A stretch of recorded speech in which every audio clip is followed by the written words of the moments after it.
शांति की तलाश में, लेकिन वो सुख के साधनों से अनभिज्ञ, सुख के साधन नहीं जानता। सुख की तलाश तो वो करता है, सुख चाहता है। कीड़े मकोड़े भी धूप से छाया में आना चाहते हैं, चलते हैं, लेकिन वो ये नहीं जान पाते कि वास्तव में हमारे लिए सुख के साधन क्या।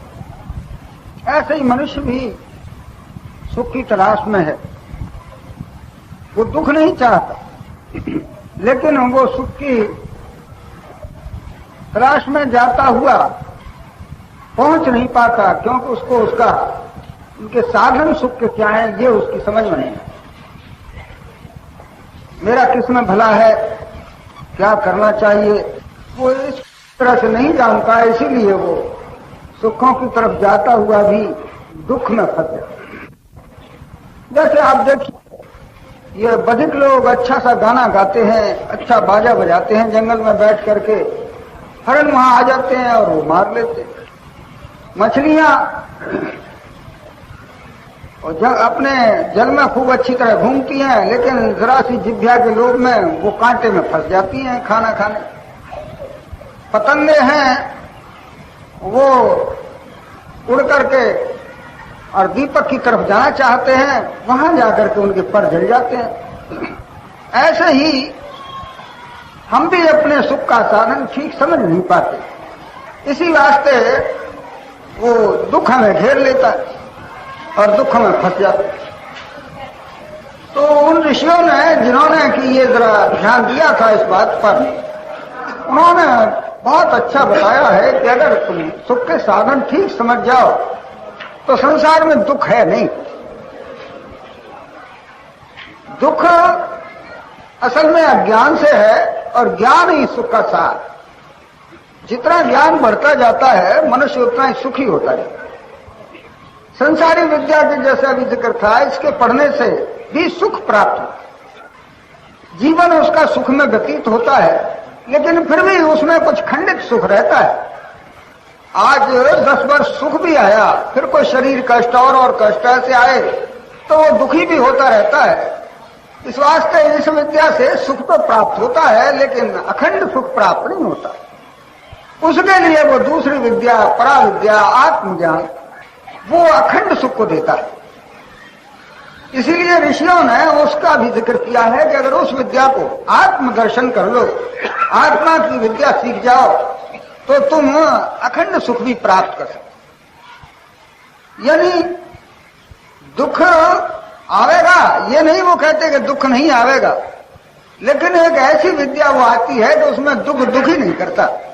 और इतना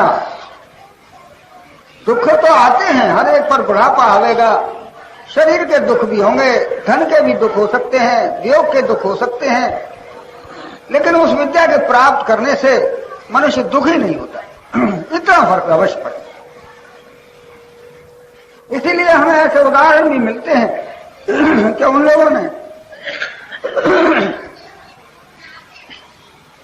दुखों में रहते हुए भी कोई दुख से ज्यादा दुखी नहीं हुआ। वही आत्मज्ञान के उसमें कुछ साधन उन्होंने लिखे हैं कि कैसे ये प्राप्त हो, किस तरह से चाहिए। तो आज मनुष्य बहुत कुछ पढ़ा लिखा भी है, अब जानता भी है, दूसरों के हित की बहुत सी बातें भी बतलाता है, लेकिन वो ये नहीं सोच पाता कि मेरा वो ज्ञान होना चाहिए कि मुझे इस काम के लिए अगर ईश्वर ने कोई काम मुझे सौंपा है तो उसको ठीक तरीके से निभाता जाऊं, और अगर ये मुझे ऐसा प्रतीत हो कि मैं ठीक नहीं कर रहा तो तत्काल उसको छोड़। तो समझो कि वो आदमी निहायत अच्छा है, वो बहुत। आप देखते हैं रामायण में कितना अच्छा प्रसंग आया है कि कहीं कोई ये आस हुआ कि मेरा पुत्र किसी तरह से राजा हो जाए। महाराज दशरथ ने मुझे वरदान देने के लिए कहा ही था, मंथरा ने भी उसमें सहायता कर दी उसकी कि बड़ा अच्छा मौका है, ये मांग लो तुम। कहीं को भी कुछ उस वक्त ऐसा ही ख्याल आ गया, उन्होंने राजा से यही वरदान मांग लिए कि मेरे बेटे को राज्य दे दीजिए और राम को 14 वर्ष के लिए वनवास दे दीजिए। महाराज दशरथ जो थे वो वचन दे चुके थे, इसलिए उन्होंने स्वीकार कर लिया, ठीक है। तो राम तो वन को चले ही गए। भरत जब आए अयोध्या में तो उनको ये महान दुख, ये देखा कि ये हालत पिता रहे नहीं और ये सब ऐसा सारा वैभव ही चला गया, एक अंधेरा ही हो गया वहां पर, बड़े दुखी हुए। तो माता कौशल्या ने उनसे कहा कि अब जो कुछ हुआ आप राज कीजिए, संभालिए इसको। वशिष्ठ जी ने भी कहा कि भाई अब इसको संभालना है, हमारा सबका हित इसी में है कि तुम अब इसको संभालो। वहां पर एक चौपाई भरत ने कही थी, उन्होंने कहा था, हित हमार सीय पत सेवकाई सो हर लीन मात कुटिला। हमारा भला इसमें नहीं था राज्य लेने, हमारा भला था भगवान राम की और सीता जी की सेवा करनी, ये हमारा, उसमें हमारा हित था। तो माता की कुटिलता ने वो दूर कर दी। तो वो उन्होंने फिर भी जब सबने कहा तो भी उन्होंने उसे स्वीकार नहीं, कहने लगे ये हक मेरा है ही नहीं, इस हक को मैं कैसे ले लूं, ये हक तो भगवान का है, उनकी गद्दी है। संसार में हम भी जरा सोचें कि अगर आपको कोई पद दिया गया है तो ये पद आपका नहीं है, ये आपको किसी ने दिया है, कुछ सोच समझ करके दिया है, कुछ अच्छा समझ करके आपको दिया है, इसलिए उसे ठीक तरह से निभा लो तो ठीक है, नहीं तो उससे अलग हो। भरत जी ने उसके लिए साफ मना कर दिया, मैं नहीं इसे स्वीकार।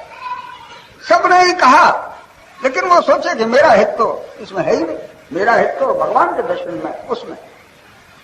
इस तरह से ये हित जो है मनुष्य का, वो ज्ञान में है, जानकारी में है। सच्चा हित मनुष्य का जितना भी वो सुख और शांति प्राप्त करेगा, उसको जो ज्ञान प्राप्त होता चला जाएगा, उससे ही वो सुख और शांति प्राप्त है। तो जीवन के लिए जो सच्चा हित है, सच्ची साधना है, वो है मनुष्य को आत्मज्ञान। वो ज्ञान उसके लिए परम आवश्यक। जब तक मनुष्य आत्मज्ञान प्राप्त नहीं करता, तब तक वो इस संसार में सच्चा सुख भी प्राप्त नहीं कर सकता। इसीलिए ऋषियों ने सबसे ज्यादा जोर दिया है तो इस पर दिया है। एक होता है स्वार्थ, एक होता है परमार्थ। स्वार्थ वो छोटा होता है, परमार्थ परमार्थ वो सबसे बड़ा है। इसलिए परमार्थ जो है वो मनुष्य के लिए आवश्यक है, और वो है आत्म। उसके लिए कुछ साधन लिखे हैं कि ये कैसे हो। उसमें उन्होंने 5 बातें बतलाई हैं कि मनुष्य को सुखी और शांत रहने के लिए 5 बातें उसके जीवन के लिए शास्त्रों में। पहले लिखिए अहिंसा। अपने जीवन को अहिंसक बनाओ। अगर तुम हिंसा में आओगे तो वो समझिए कि वो हिंसा आपके सामने भी आएगी, क्योंकि ऐसा नियम है कि जहां आप शब्द बोलते हैं वहां लौट करके फिर आपके ही पास आते हैं। ऐसा इस दुनिया का तुम अकेले ही हो, देखने को ये बहुत से मालूम पड़ते हैं, वास्तव में आप हो और आपका ईश्वर है।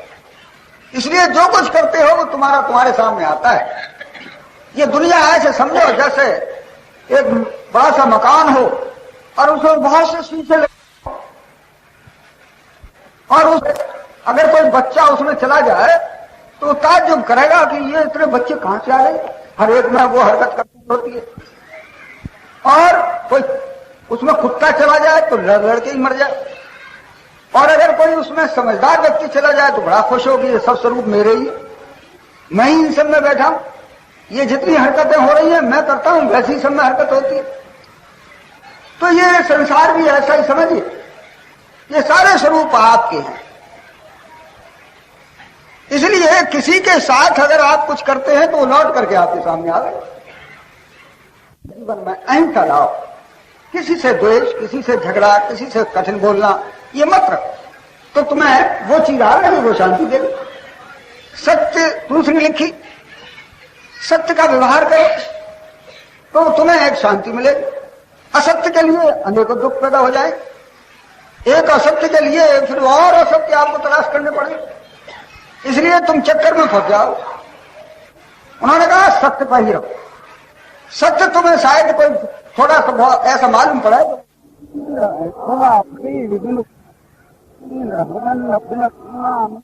बहुत ही अच्छा रहा, मैं सत्य पर थोड़ा सा बना, सत्य आपकी रक्षा करे। अस्ते, तीसरी चीज उन्होंने लिखी अस्ते। अस्ते कहते किसी की चोरी मत करो। क्यों कि चोरी करोगे किसी की तो उसको दुख होगा, और वो दुख कहां जाएगा, वो आपके पास लौट करके आवे। एक महात्मा थे, वो बड़ी अच्छी बात कहते थे कि भाई दो जीवन में बात तुम रखो, एक तो हर एक के यहां खाना मत खाओ, दूसरे किसी पड़ी हुई वस्तु भी तुम्हें मिला है उसको मत उठाओ। सोना भी अगर कहीं तुम्हें पड़ा मिल जाए तो उसको उठाओ मत, क्योंकि उस सोने पर किसी की हाय रखी होगी, वो तुम्हें लग जाएगी और वो तुम्हें उसका दुख उठाना पड़ेगा। इसलिए कोई चीज किसी की चोरी मत करो। चौथी चीज उन्होंने लिखी थी, नियमित जीवन व्यतीत करो। ब्रह्मचर्य उन्होंने इसका नाम रखा। परमात्मा में विश्वास रखो और अपना जीवन नियमित बनाओ। पशुओं का सा जीवन इत्यादि चीजें न रहे तो मनुष्य ईश्वर के निकट जाए।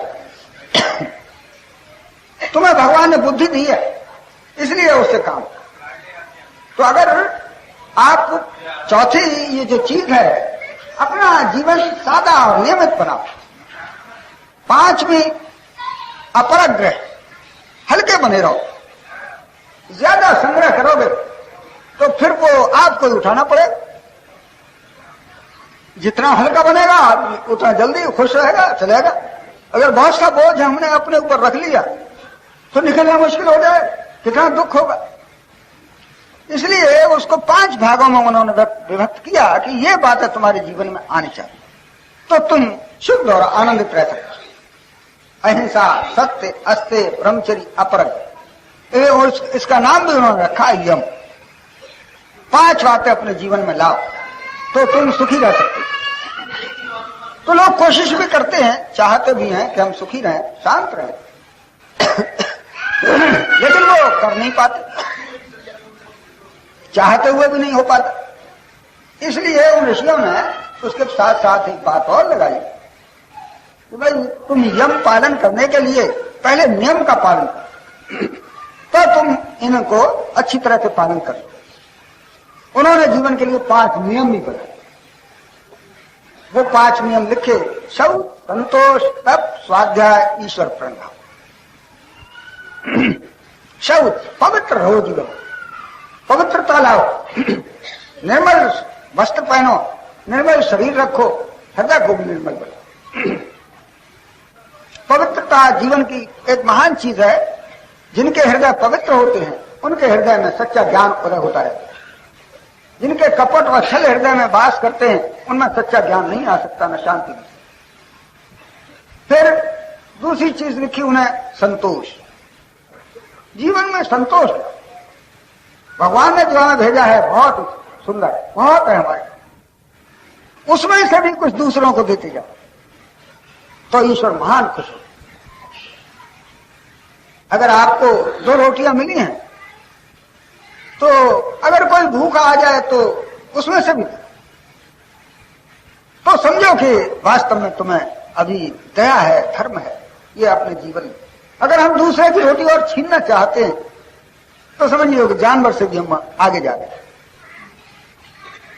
ये संतोष की। और इसके बाद 3 चीजें उन्होंने जीवन में और भी बढ़िया रखी: तप, स्वाध्याय, ईश्वर प्रणिधान। ये 3 चीजें उन्होंने और रखी कि अगर तुम इनको और धारण करते चले जाओ तो फिर तुम्हारा जीवन सुखमय व्यतीत हो। तप उन्होंने रखी। तप का अर्थ है सच्चाई के साथ चलोगे तो कुछ कठिनाइयां जरूर आवेंगी। आती तो सत्य के साथ भी हैं और बहुत बड़ी कठिनाइयां आती हैं, लेकिन उनको लोग नहीं समझते। सत्य पर चलते हैं तो बड़ी कठिनाइयों की जिक्र करते। तो उन्होंने कहा कि भाई सत्य में कठिनाइयां आवे भी, लेकिन उन्हें तुम सहन करो। गरीबी आ जाए, किसी की चोरी मत करो अपना, क्योंकि ईश्वर तुम्हें देख रहा हो। ईश्वर की निगाह इतनी है कि तुमसे भी ज्यादा कहीं तुमको ईश्वर देखता है। तुम्हारे भले जितना सोच रहे हो उससे ईश्वर तुम्हारा भला और ज्यादा सोच रहा है। ऐसा